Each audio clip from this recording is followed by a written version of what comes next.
ഇപ്പോൾ പലർക്കും കോമൺ ആയിട്ടുള്ള ഒരു സംശയമാണ് ഏത് എഡ്യൂക്കേഷൻ ബാക്ക്ഗ്രൗണ്ടിൽ നിന്ന് വന്നാലാണ് ഡിജിറ്റൽ മാർക്കറ്റിംഗ് പഠിക്കാൻ പറ്റും. ഇപ്പോൾ BBA തന്നെ കറക്റ്റ് ആയിട്ട് ചൂസ് ചെയ്യണോ, അല്ലെങ്കിൽ MBA ചൂസ് ചെയ്ത DM പഠിക്കാൻ പറ്റുമോ, BCom, BCA, ഇങ്ങനെ ഏത് ബാക്ക്ഗ്രൗണ്ടാണ് ശരിക്കും ഡിജിറ്റൽ മാർക്കറ്റിംഗിന് ആപ്റ്റ് ആയിട്ടുള്ള പല ഡൗട്ടുകൾ ഉണ്ടാവും. അപ്പോൾ നിങ്ങൾക്ക് ഏത് ബാക്ക്ഗ്രൗണ്ടിൽ നിന്ന് വരുന്നവരാണെങ്കിൽ നിങ്ങൾക്ക് ഡിജിറ്റൽ മാർക്കറ്റിംഗ് അതിലൊരു കരിയർ സ്റ്റാർട്ട് ചെയ്യാം, അല്ലെങ്കിൽ ആ കോഴ്സ് ഈസി ആയിട്ട് ക്രാക്ക് ചെയ്യാൻ പറ്റുന്നുള്ളതിന്റെ ഏറ്റവും നല്ലൊരു എക്സാമ്പിൾ ആണ് നമ്മുടെ ഗോഡ്സൺ എന്ന് പറയുന്നത്. കറന്റ് ഇപ്പോ ഗോഡ്സൺ വർക്ക് ചെയ്തുകൊണ്ടിരിക്കുകയാണ് ഡിജിറ്റൽ മാർക്കറ്റിംഗിൽ. അപ്പോ ഗോഡ്സണിന്റെ ഒരു എക്സ്പീരിയൻസ് എങ്ങനെയായിരുന്നു? ഡിജിറ്റൽ മാർക്കറ്റിങ്ങിനെ ചൂസ് ചെയ്യാൻ എനിക്ക് ഡിജിറ്റൽ മാർക്കറ്റിനോട് പാഷൻ ഉണ്ടായി.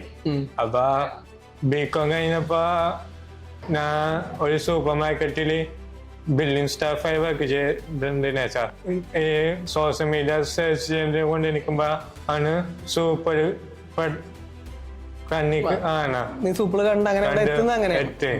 പിന്നെ സൂപ്പറിന്റെ അറ്റ്മോസ്ഫിയർ DM ഭയങ്കര വൈബായിന്ന്. പിന്നെ രോഹിത് സാറ് നല്ല ഫ്രണ്ട്ലി പോലെ എല്ലാ ടോപ്പിക്സ് എല്ലാം കവർ ചെയ്യാൻ പറ്റി. നിന്റെ വർക്കിൽ ഇപ്പൊ നീ സ്പെഷ്യലൈസ് ചെയ്യുന്നത് ഏത് ഫീൽഡാണ്? DM-ന്റെ ഓവറോൾ ആയിട്ടാണ്. ഗോഡ്സൺ, എനിക്ക് ഓവറോൾ ആയിട്ട് സൂപ്പർ എങ്ങനെ ഉണ്ടായിരുന്നു?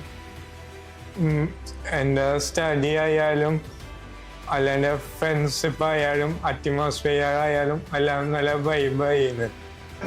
അപ്പൊ അതിലൂടെ എനിക്ക് സക്സസിലെത്താൻ പറ്റി, എന്റെ ഗോള് സെറ്റ് ചെയ്യാൻ പറ്റി. അതിനെ ഏറ്റവും കൂടുതൽ സഹായിച്ച സൂപ്പർ ടെക്നോളജിയാണ്. അപ്പൊ സൂപ്പർ ടെക്നോളജി പ്രത്യേകമായ താങ്ക്സ്.